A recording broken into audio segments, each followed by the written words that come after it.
What's up guys, and welcome back to the channel. In today's video, we're going to be replacing this winch switch on the Sportsman 570. Let's get right into it.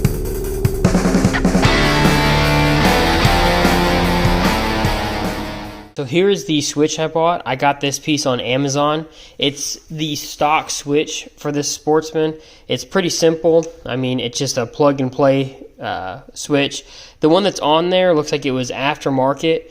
I believe they had this switch, the factory one, on the quad, but it looks like maybe they broke it off. I'm not quite sure. So we're going to go over to the quad. I'm going to show you what it is now, and I'm going to put this one on. So this is actually the switch that's on there now.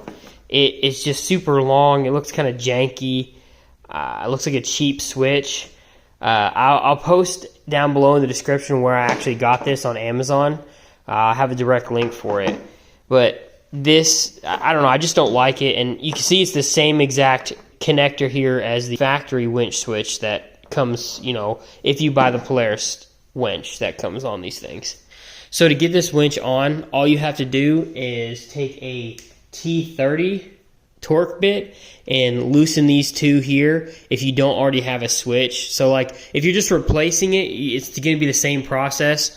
It looks like the screws that they provided are going to be a T25 Torx, but your brake lever here is a T30. So you're going to go ahead and loosen those.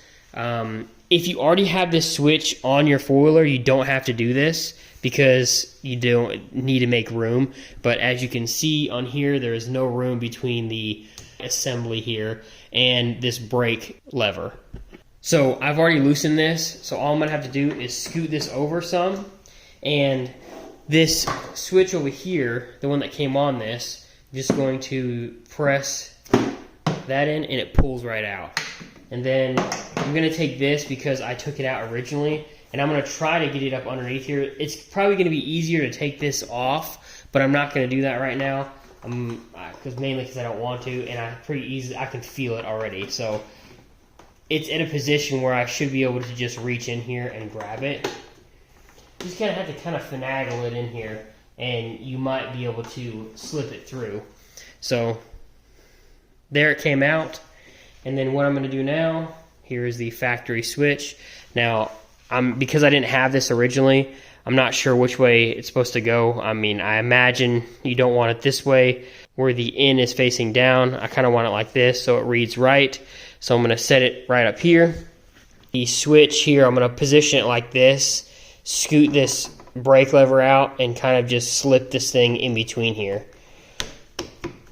Kind of just like that.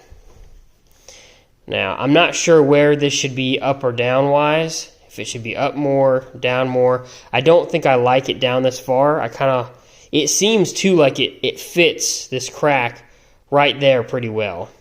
Okay, so now that we have a better position, you can see exactly where this is going to go. You take your bottom piece, and what I would do is, if these screws are pretty tight in here, which it seems like they are, they slip in. Let's pop these bad boys in. Hopefully they don't fall out. See, like this one won't even go in. Screw it in. Make sure we have this going the right way.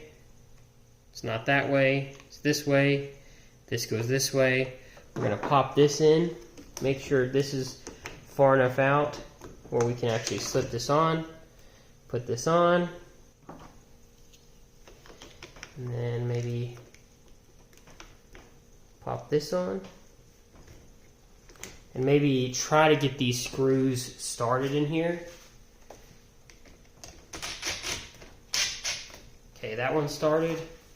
And make sure your wires are not getting pinched. So let's see if we can get this one started. Okay, that one's about in.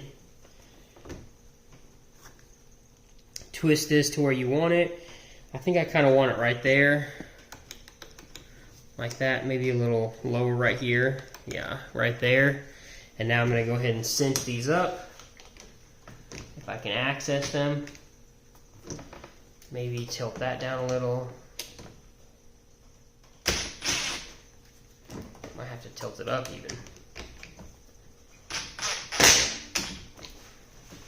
there, and there. I'll make sure this is still good where I want it. Up, down, fits good.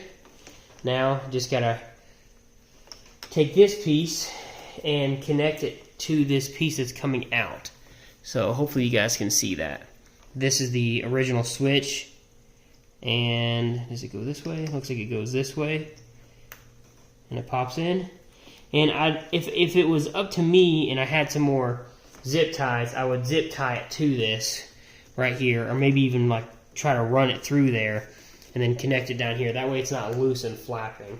So it's kind of loose right now, but I'd like to get it cinched at least up here and down here towards the base of the steering, the handlebars here.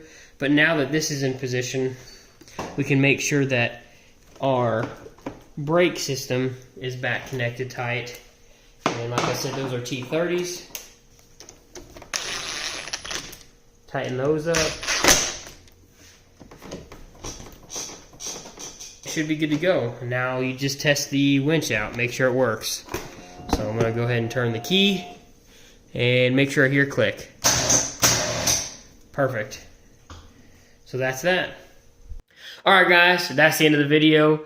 Don't forget, I have a link down in the description where I got this winch switch on Amazon. If you like this kind of stuff, hit the like button, and if you want to stick around and see some more things, consider subscribing. Alright guys, have a good one.